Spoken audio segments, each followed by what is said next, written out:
नमस्कार, स्वागत है आप लोगों का। आज भारत का संवैधानिक विकास, इसकी पृष्ठभूमि अंग्रेजों के आगमन लगभग वर्ष 1600 से 1765 के बीच की जो समय रहा, उस काल में जो संविधान का डेवलप हुआ है, संविधान का विकास का एक चरण हुआ, अंग्रेजों का शासन क्या रहा है, इसके बारे में हम लोग चर्चा करेंगे। इसमें हमारी पृष्ठभूमि अंग्रेजों के आगमन यानी एक व्यापारिक कंपनी के रूप में ब्रिटिश ईस्ट इंडिया कंपनी का आगमन हुआ भारत में, और आगे चलकर ब्रिटिश भारत को अपने एडमिनिस्ट्रेटिव पावर बनाकर यानी इस पूरे क्षेत्र में एक शक्ति बनाकर राज किए।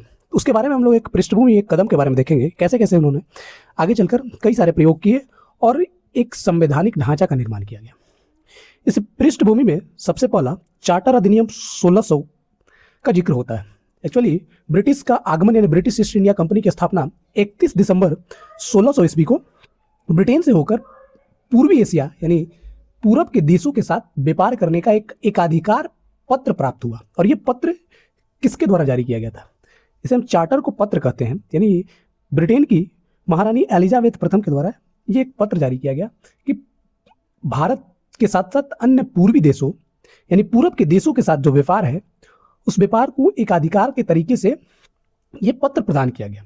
अब ये actually British east India company के लिए जारी किया गया था। तो इसका उद्देश्य से पहले भारत और पूर्वी देशों के साथ व्यापार करने का एक अधिकार था। इसके महत्वपूर्ण प्रावधान के बारे में जब चर्चा करेंगे तो इसमें संगठन और शक्तियों का निर्धारण महत्वपूर्ण था। कैसी संगठन और शक्तियां थी? तो उसमें एक गवर्नर जनरल यानी प्रबंधन की जो व्यवस्था था, उसमें एक गवर्नर जनरल और 24 सदस्य, जो आगे चलकर कालांतर में इसे court of directors, board of directors, ये शब्दावली थोड़ा चेंज है, कोर्ट ऑफ डायरेक्टर्स के नाम से जाना गया। पहले चूंकि न्यायिक प्रक्रियाओं या न्यायिक अधिकार का जो प्राप्त अधिकार था वो अंग्रेजों पे ही प्राप्त अधिकार था, तो इसे हम लोग आगे चलकर कोर्ट ऑफ डायरेक्टर्स। अब जब आप इसके कालांतर या समय आगे चलकर रूल रेगुलेशन के हिसाब से देखिएगा तो ब्रिटेन दो भागों में यानी डुअल गवर्नमेंट जारी करता है। द्वैत शासन प्रणाली में जब वो आगे बढ़ता है कंपनी के एकाधिकार के साथ भारत के संप्रभु अधिकारों की तरफ, तो उस समय दो बोर्ड का गठन होता है, जिसमें बोर्ड ऑफ डायरेक्टर्स और बोर्ड ऑफ कंट्रोल, ये दोनों का जिक्र आगे चलकर आगे आने वाली क्लास में होगी। तो अभी वर्तमान में जो न्यायिक अधिकार प्राप्त था वो केवल अंग्रेजों के अधिकार प्राप्त था, और ये पत्र जो था वो ब्रिटिश ईस्ट इंडिया कंपनी को केवल 15 वर्षों के लिए पूर्वी देशों के साथ व्यापार करने का अधिकार पर आधारित था। तो ये प्रावधान जब हम पढ़ते हैं कि सबसे इंपॉर्टेंट जो वीवीआई होता है, एक गवर्नर और 24 सदस्य जो प्रबंधन में थे। अब इसका एकाधिकार 15 वर्षों का ही था। आगे हम लोग चलते हैं। अब हम लोग चार्टर अधिनियम 1661 के बारे में चर्चा करेंगे। ये है क्या? इसका अन्य नाम न्यायिक चार्टर के नाम से भी जाना जाता था, और ये न्यायिक अधिकार कंपनी में कार्यरत भारतीय कर्मचारियों पर भी लागू किया गया। ये आंग्ल विधि यानी अंग्रेज विधि का भारत पर आगमन का एक पहला कदम था। इन्होंने भारतीय कर्मचारी पर भी न्यायिक अधिकार लागू किए। न्यायिक अधिकार में होता क्या है? जैसे आज हमारे पास न्यायिक अधिकार है, जो प्रावधान है, कुछ शक्तियां प्राप्त है, पहले अंग्रेज को ही प्राप्त था। जब हम लोग चार्टर, जो महारानी के प्रथम चार्टर 1600 ईस्वी में जब प्राप्त हुई थी, वो केवल अंग्रेजों को ही प्राप्त था। तो ये चार्टर को एक्चुअली चार्टर नाम से हम लोग जानते हैं। इसी नाम को आगे बदल के न्यायिक चार्टर के नाम से कई बार ये प्रश्न आए हुए हैं सिविल सर्विसेज में। न्यायिक चार्टर किस अधिनियम को कहा गया? तो चार्टर अधिनियम 1661 को कहा गया। अब हम लोग आगे की चार्टर, जो एक छोटा सा टॉपिक था, चार्टर अधिनियम 1669 के बारे में देखेंगे। ये पहली बार कंपनी को एक क्षेत्र विशेष संप्रभुता प्राप्त हुई। संप्रभुता के बारे में जब आप पढ़िएगा तो संप्रभु किसी देश या राज्य को कहते हैं जिसकी एक अपनी सीमा हो, अपनी सरकार हो, किसी बाहरी देश के साथ हस्तक्षेप न हो, कोई दखल न दे।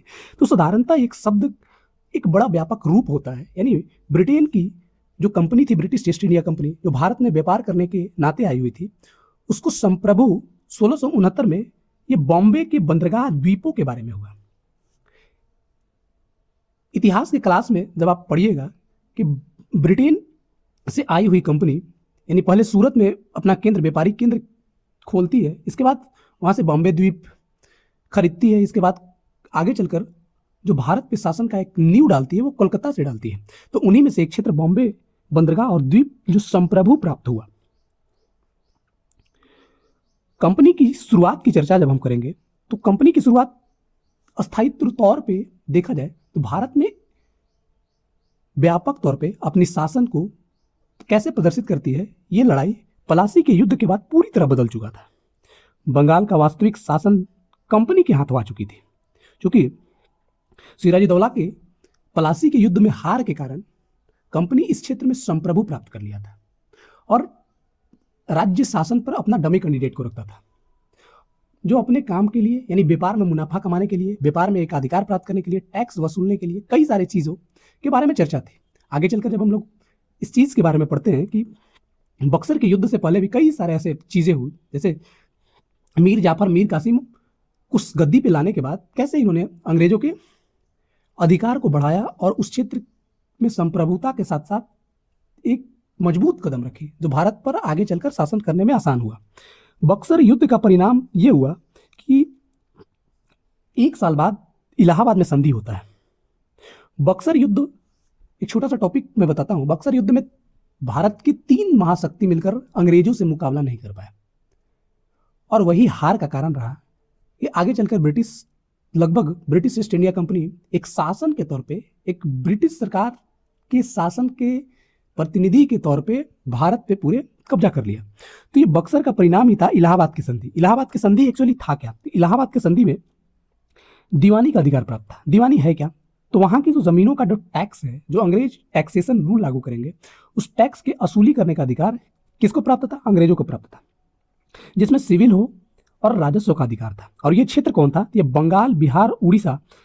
ये वर्ष 1765 में लागू हो गया और यहाँ पे द्वैत शासन का एक प्रारूप सामने आया। और ये द्वैत शासन था क्या? तो ये अधिकार, द्वैत शासन 1765 से 1772 तक, लगभग 7 साल तक बंगाल में ये कंपनी के अधिकार था कि वो टैक्सेशन, उस क्षेत्र की जो भूमि, लैंड या व्यापार के संबंधी टैक्सेशन वसूले। लेकिन इसका उत्तरदायित्व किसका था? तो ये उत्तरदायित्व था वहाँ के शासन के, वहाँ के नवाब का।